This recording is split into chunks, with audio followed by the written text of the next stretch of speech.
My brothers and sisters, you are now watching the Gamer 2323, so just forget about the chores you're supposed to do. Put your feet up, get your Kool-Aid, fried chicken, popcorn, get whatever you may need! And I hope you enjoy the video. Okay, so we are back, my brothers and sisters, to talk more Spider-Man No Way Home. This time, I will be getting into the spoiler territory, so if you have not seen the movie, I please urge you to not watch this video. Do not watch this video. Do not watch this video. Do not watch this video. If you watch this video past this point, you're just an idiot. Okay? Okay, don't watch this video. So based off of I don't know, because I didn't upload this. I didn't upload the review yet as I'm speaking right now, but I feel like that first review is going to get dislikes just because of how people are on the internet.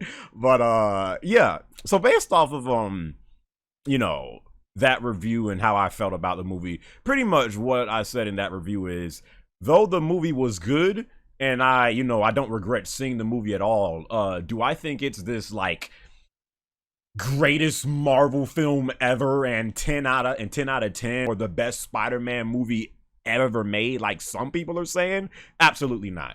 Absolutely not. I really feel like it's the same case that was going on with Endgame. When Endgame came out, suckers swore that was the best Marvel movie ever. And as soon as I said, no, this movie is not better than Infinity War, suckers called me an idiot and a Michael Bay movie watcher, and all I cared about was action.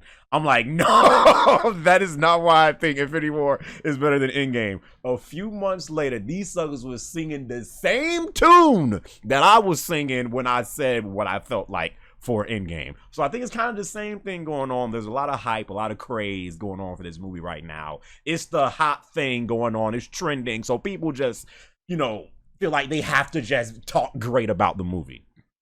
The movie was great though. Like it was still a good movie. I gave it an 8.5 out of 10. I definitely plan on seeing this movie again, because there's a lot of stuff going on in this movie. Now that I can talk about spoilers, my God, I feel like the shackles is off. Let's get into it. First off, Matt Murdock, Netflix. when he made, and it was just brief, but when he made a cameo in this movie, I'm like, is that Daredevil? I don't know if because both Daredevil and the freaking Punisher, two of the best Netflix shows at the time when they were going on, it's just like his role as playing Daredevil and Matt Murdock, he was great. So I don't know like what's the future of Daredevil, if they're gonna go into making movies with him. I forgot the actor's name that plays him, but he was great as Daredevil, and it was just great to see him, kind of play that role for a brief time. So that definitely took me by surprise. Okay, so at the end of Far From Home, Mysterio puts out there before he dies that Peter Parker is Spider-Man. So now everyone knows who he is. He's getting all of this attention from like everywhere. People know where he lives now. So stuff is going crazy, and like he doesn't want this many people to know. So he goes to Doctor Strange, which is why, again, every time like things like crap hits the fan, I've been saying this for a while, Doctor Strange I feel like is like a top 2, maybe 1 most important person in the MCU. Every time it's just like there's no hope, they always turn to Doctor Strange. They always do it. So after some time, Doctor Strange finally agrees to help out Peter just because they have history together. Suckers have saved the world together. So then Peter, like, he pretty much like messes up Strange because he only wants like most of the world to forget, not his girlfriend Zendaya or Aunt May or his friend Ned. Like, he doesn't want everyone to forget, just most of the world to forget. So once he starts telling Strange, wait, but not this person, and wait, but not this person, I guess it like messes up the spell. It wasn't, I feel like the best way to go about like how like all this stuff starts going on, but that's like the way how like the I guess the multiverse like breaks because because Doctor Strange is like trying to do the spell while like Peter is saying wait but don't do this and don't do that, so then it like messes up the spell and then it opens up the multiverse. All these different dimensions start to open up and we start to see some familiar faces in this movie. Okay, Doc Ock, his entrance literally happens just like it does in like the trailer. There's no like, I don't know, there wasn't no like good build up to it. He just appeared the same way he appeared in the trailers is the same way that he appeared in this movie. And I just feel like for a character like Doc Ock and just how good he was in Spider-Man 2 and like he's one of the best villains in like all of these Spider-Man movies, I just feel like he deserved, to me, it just felt like he just popped up. And okay, here's Doc Ock now. And it's not just Doc Ock. For a lot of these people that start to show up, there's really no like epic entrance. It's just like you see them come out and now they're here. And it's just like, you could have did something better than that. Kid, I'm not trying to complain, but that's how I felt like while I was seeing this. So Doc Ock shows up, Green Goblin shows up, but just like in the trailer again, he like throws the bomb and like you hear his laugh, but then it goes to like a different scene. Electro shows up again. I didn't see nothing past the first trailer. So in this movie, he looks a lot better. No more Jamie Foxx, I don't know what the hell you call this hairstyle, toupee, I don't know. There's no more of that. They definitely got him looking better in this movie. But I also will say he was just joking around a little bit too much in this movie too. Like he wasn't as jokey in in Amazing Spider-Man 2. Like I just feel like Electro in this movie, he was just always throwing out like jokes or just trying to be funny. Like I really just felt like they said, hey Jamie, just be Jamie. It was like, that's honestly how I felt. Sandman, I had no idea. Again, I didn't see the second trailer. Did they show Sandman in that? I had no idea Sandman was going to be in this movie. So when they showed him, I was like, yo, who ain't in this movie? For the majority of this movie, he's like in sand form. And I was like thinking, do they have him in this form because they couldn't like get the actual actor or something? Like, why is he in sand form like 24/7 for like most of the movie? But he's in this movie. Lizard returns in this movie. This movie, Lizard looks great. He actually looks like scary in this movie. So the CGI for Lizard is way better. Going back to the Doc Ock entrance, once he makes his entrance and like he's like, hello Peter. but then he sees that like, wait, you're not Peter, and like he says something like that. And I loved how as soon as he like showed up, there was like literally taking lines from the movies that they were in. Like he says, the power of the sun in the palm of my hand. I'm like, yo, there's the line. But yo, he sees that, the Peter that he's talking about is not the Peter that he's seeing right now. So he's like, you're not Peter. But then they start fighting. Honestly, for a while, that man Doc Ock was handling Tom Holland. Like Tom Holland couldn't do nothing with some of these villains that was in this movie. Tom Holland was getting destroyed for a while, but then like Doc Ock's like tentacles like had like took part of Peter's nanotech suit, and then I guess somehow the suit like I don't know, like fused with his tentacles, and then he gained control of the tentacles. So once that happened, Doc Ock couldn't do nothing with Tom Holland Spider-Man. he was controlling his tentacles with the freaking nanotech. So, and I hated how a good portion of this film, you could damn near say that, well, I don't want to say the majority, but a good portion of this film, Alfred Molina is like behind this glass just talking. And not just him, but like a lot of these villains are just behind the glass talking because Doctor Strange's thing is he wants to send them back to the worlds that they went back to. But then once once Peter finds out that in these different worlds, Green Goblin, Willem Dafoe, he dies, and Alfred Molina as Doc Ock, he also dies. And once Peter finds that out, he doesn't want to send them back because they just died. Let me get back to Green Goblin. I'm gonna tell you this right now. Willem Dafoe,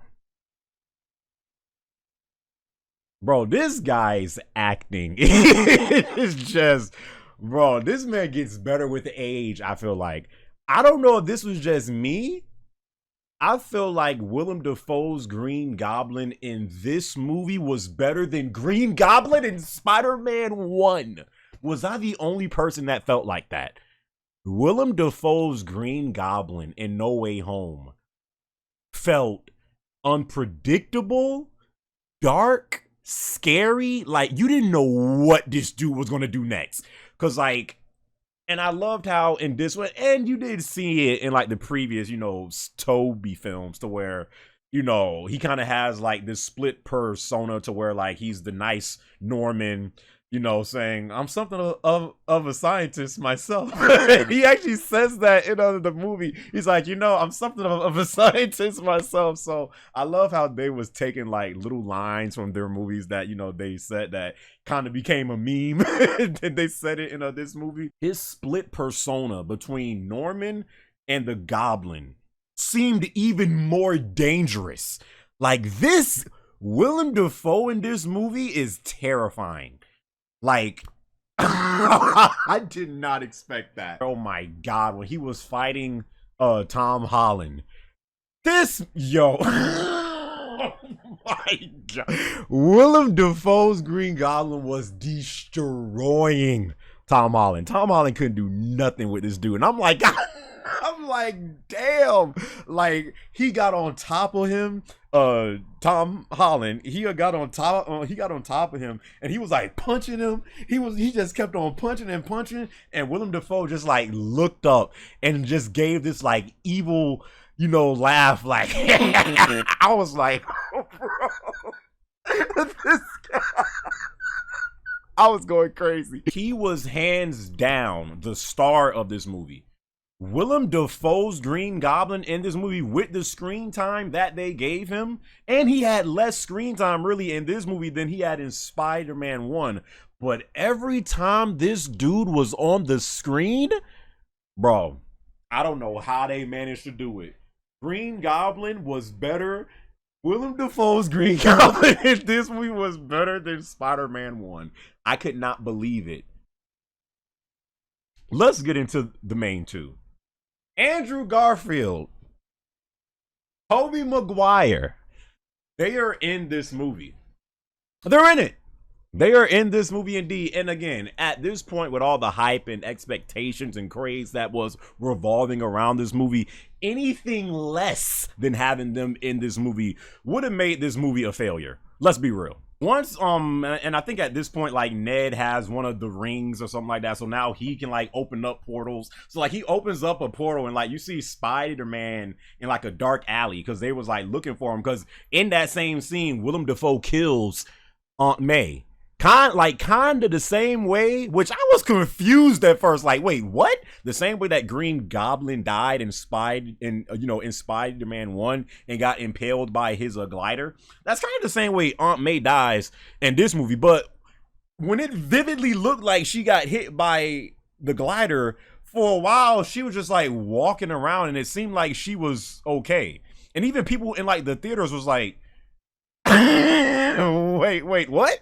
Like, we thought that she would be a dead. So I don't know if they did that because, they didn't want to show her being like impaled by the glider. I don't know if that's too dark in today's MCU.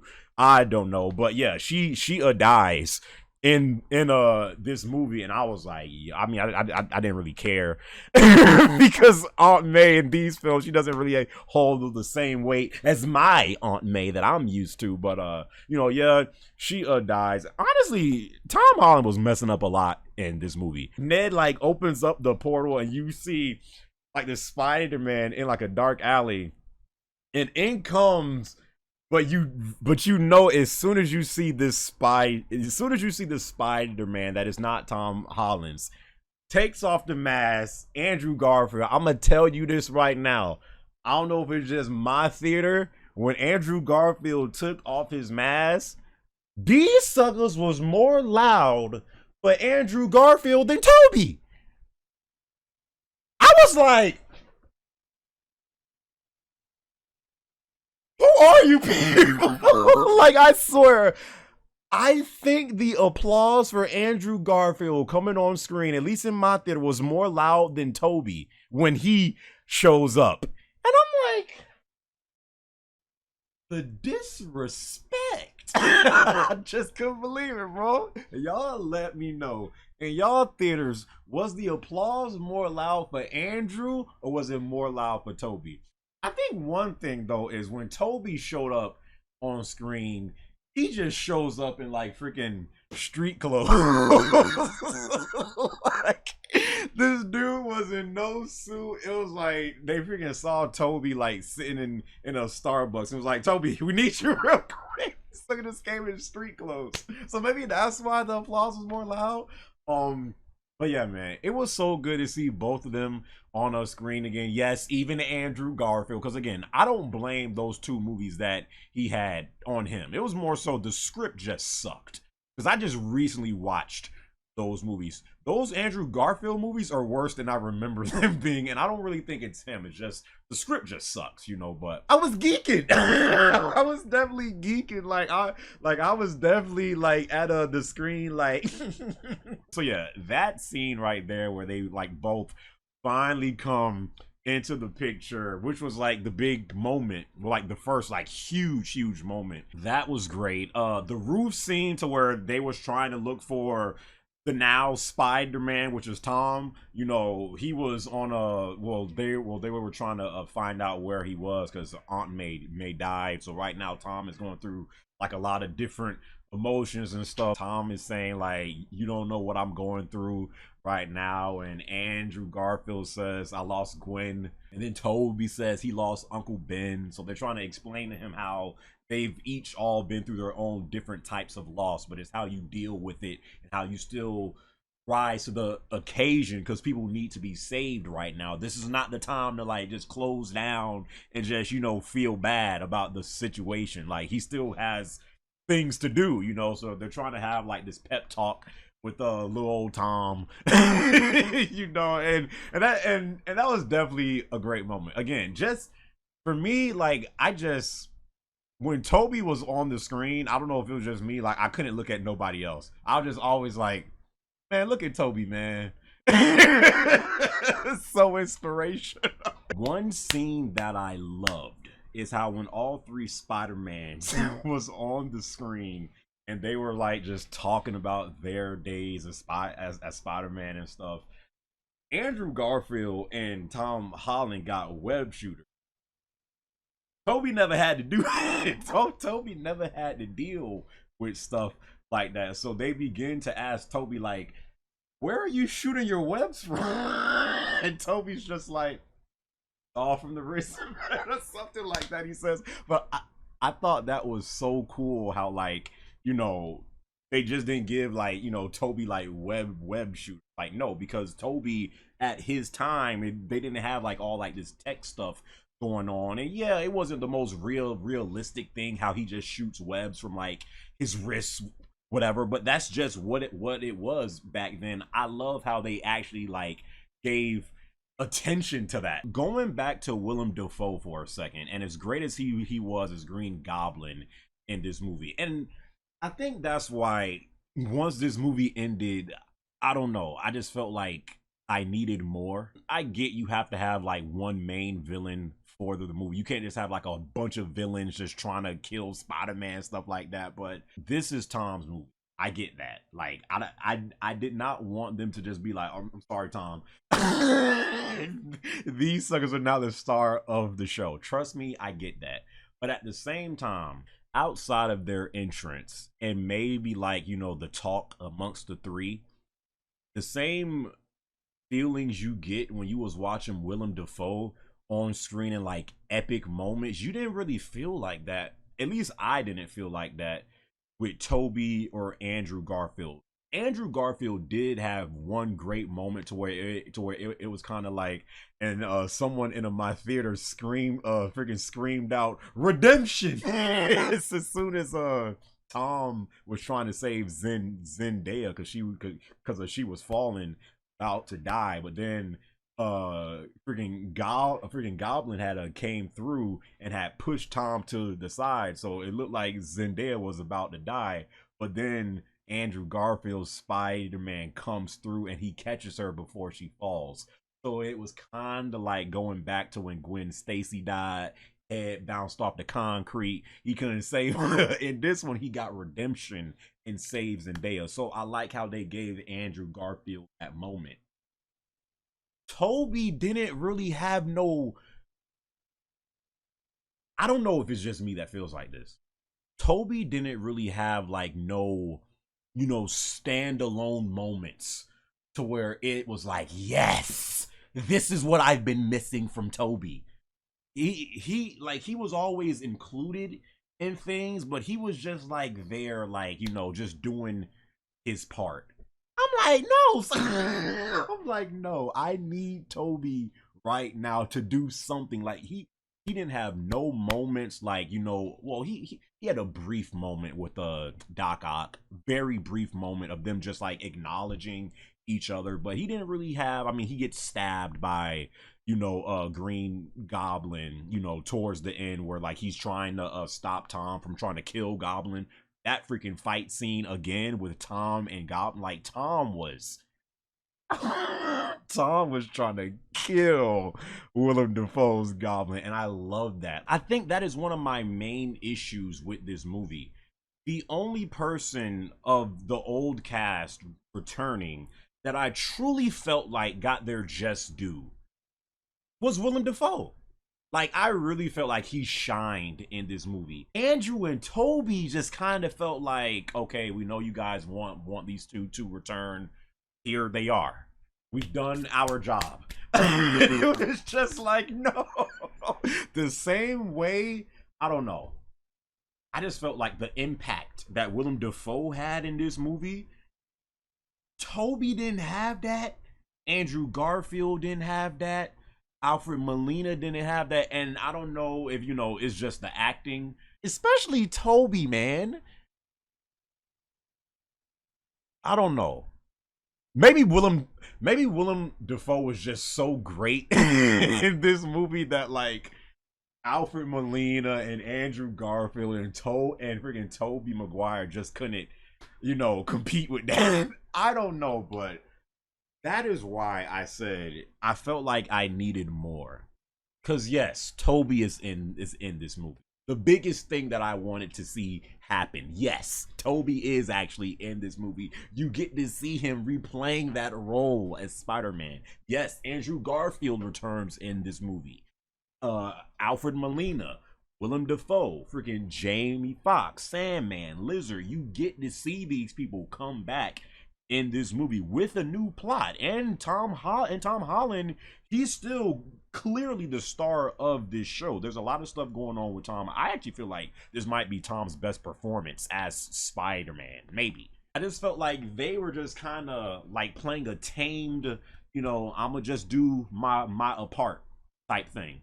To where Willem Dafoe was going for it. Willem Dafoe was killing it. I didn't get that same jump from Toby. I didn't get that from, and I didn't really care about Andrew. If I'm gonna be real, I didn't really care about Andrew, but it was still great to have him in this movie. But yes, Toby, Andrew, Alfred Molina, freaking even Jamie Foxx as Electro, and Lizard and Sandman and stuff like that. Some of them just felt like they were just playing fan service. Like, okay, we're here, applause for us. It's like, no.